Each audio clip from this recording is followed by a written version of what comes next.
C'est avec grand plaisir que je me lance dans un défi fascinant, la création d'un kit d'objets connectés.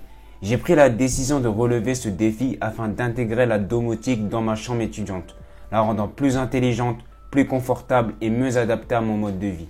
Ce kit domotique aura pour objectif d'automatiser divers aspects de ma routine étudiante. Que ce soit pour faciliter mon réveil, optimiser mes moments de travail ou plus généralement m'aider dans mes actions au quotidien. Tout au long de cette série de vidéos, je vous présenterai l'ensemble des étapes de création de mon kit d'objets connectés portable pour suivre le processus de la conception initiale à l'assemblage des composants et en passant par la configuration de ces objets pour les intégrer à une box domotique. On verra aussi la réalisation de cette box domotique qui jouera un rôle central dans l'ensemble du système. Il existe de nombreux logiciels et applications pour créer et connecter des appareils, notamment Blink IoT que j'avais utilisé pour mon cube thermomètre connecté.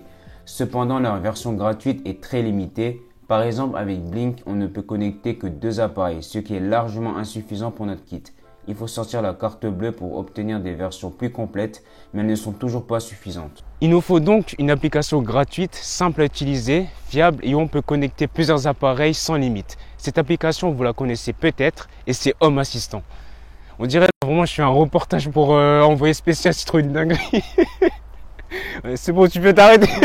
Home Assistant est une plateforme domotique open source qui vous permet de connecter et de gérer tous vos appareils intelligents comme les lumières, les thermostats, les caméras ou encore les objets qu'on conçoit à partir d'une seule application. Mais maintenant, pour étendre davantage les possibilités sur Home Assistant, il existe plein d'intégrations comme ESP Home. ESP Home est une fonctionnalité de Home Assistant open source qui vous permet de créer et de contrôler vos propres objets connectés en utilisant des cartes de développement ESP8266 ou ESP32. Grâce à elle, on intègre les objets connectés que nous avons créés nous-mêmes et c'est clairement le but ici. ESP Home possède un site internet qui va nous être très utile car il fournit bon nombre d'exemples de code pour énormément de composants et de capteurs. Ok, on en a fini avec la partie software, donc vous savez tout pour cette partie. Maintenant, on va s'attaquer à la partie hardware. On se retrouve dans le garage, c'est ici que je vais modéliser, imprimer et assembler tous les projets de notre kit. Il est temps pour nous de discuter du support qu'on va utiliser pour installer Home Assistant. La première idée que j'ai eue, ça a été d'utiliser un ordinateur portable. Mais disons que lorsque j'ai alimenté le PC, il n'a pas trop voulu me répondre quoi. Mais c'est pas grave, finalement mon école m'a gentiment prêté un Raspberry 3B+, qui fera largement l'affaire. Ainsi, j'ai imprimé une case de Raspberry aux couleurs de la chaîne et du kit complet que je n'ai pas modélisé étant donné que c'était pas prévu. Mais vous trouverez le fichier de la case sur le site GrabCAD, j'ai mis le lien dans la description. Ensuite, il me suffit tout simplement de fixer le Raspberry avec des vis M2,5 de 5 mm et le tour est joué. Il faut aussi parler des microcontrôleurs qu'on va utiliser. Ce sont les Wemos D1 Mini, j'en ai déjà parlé sur cette chaîne. Ils sont grave bien car ils permettent de se connecter à un réseau Wi-Fi, d'utiliser ESP Home et ça va être super cool pour pouvoir intégrer tous nos objets connectés à la box domotique. Durant cette série de vidéos, il va falloir qu'on monte en niveau, il va falloir qu'on prouve qu'on est capable de faire des bonnes choses et c'est pourquoi je me suis intéressé à la conception de PCB. Je pense que vous en avez déjà tous vu un dans votre vie. C'est les circuits imprimés qu'on retrouve dans les appareils électroniques. Ça offre beaucoup d'avantages comme une meilleure précision et fiabilité, un gain de temps énorme, une réduction des erreurs par rapport à la soudure manuelle et aussi ça permet d'avoir des projets un peu plus compacts. Avec les bons outils et les bonnes connaissances, on peut en réaliser à moindre coût. Vous allez le voir, c'est vraiment incroyable et on va utiliser le logiciel EasyEDA pour en réaliser. EasyEDA est un logiciel de conception de circuits imprimés en ligne qui facilite la création de schémas électroniques et de circuits imprimés professionnels. Bon, pour les premières vidéos, ça va être les fils qu'on va utiliser, faire en sorte que tout tienne bien comme il faut avec la soudure.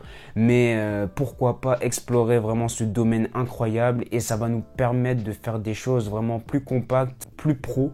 Après la conception ce logiciel, il me suffira d'envoyer les différents fichiers à différents services de fabrication de PCB tels que JLC PCB, Next PCB ou encore PCBWay. On va parler de l'alimentation qu'on va privilégier pour nos conceptions. C'est un sujet très important lorsqu'on conçoit un projet DIY. J'ai pas beaucoup de prise chez moi et je souhaiterais adapter mon kit n'importe où, pas seulement dans cette chambre.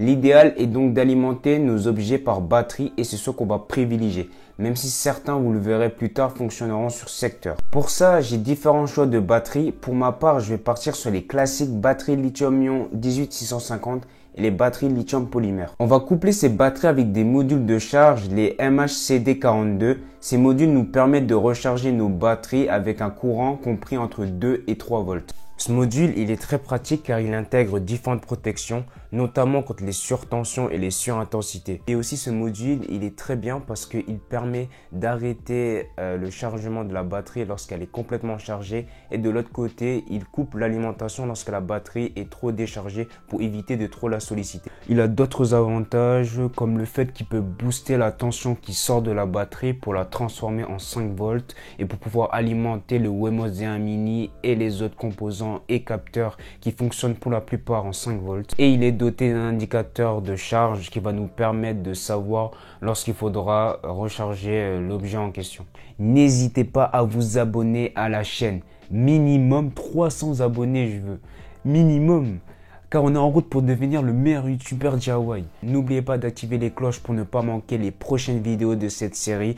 Et n'hésitez pas à mettre des idées de projets dans les commentaires qu'on pourra mettre dans le kit pour pouvoir l'élargir et le rendre le plus complet possible.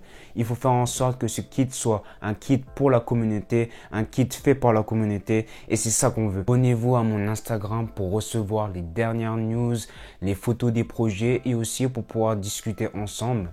Si vous avez des questions, y répondre et pouvoir partager ma passion de la robotique, de l'électronique, du DIY avec vous. Donc voilà, c'est tout ce que j'avais à dire. Donc on se retrouve bientôt pour pouvoir parler du premier projet de ce kit. Et voilà, donc à bientôt.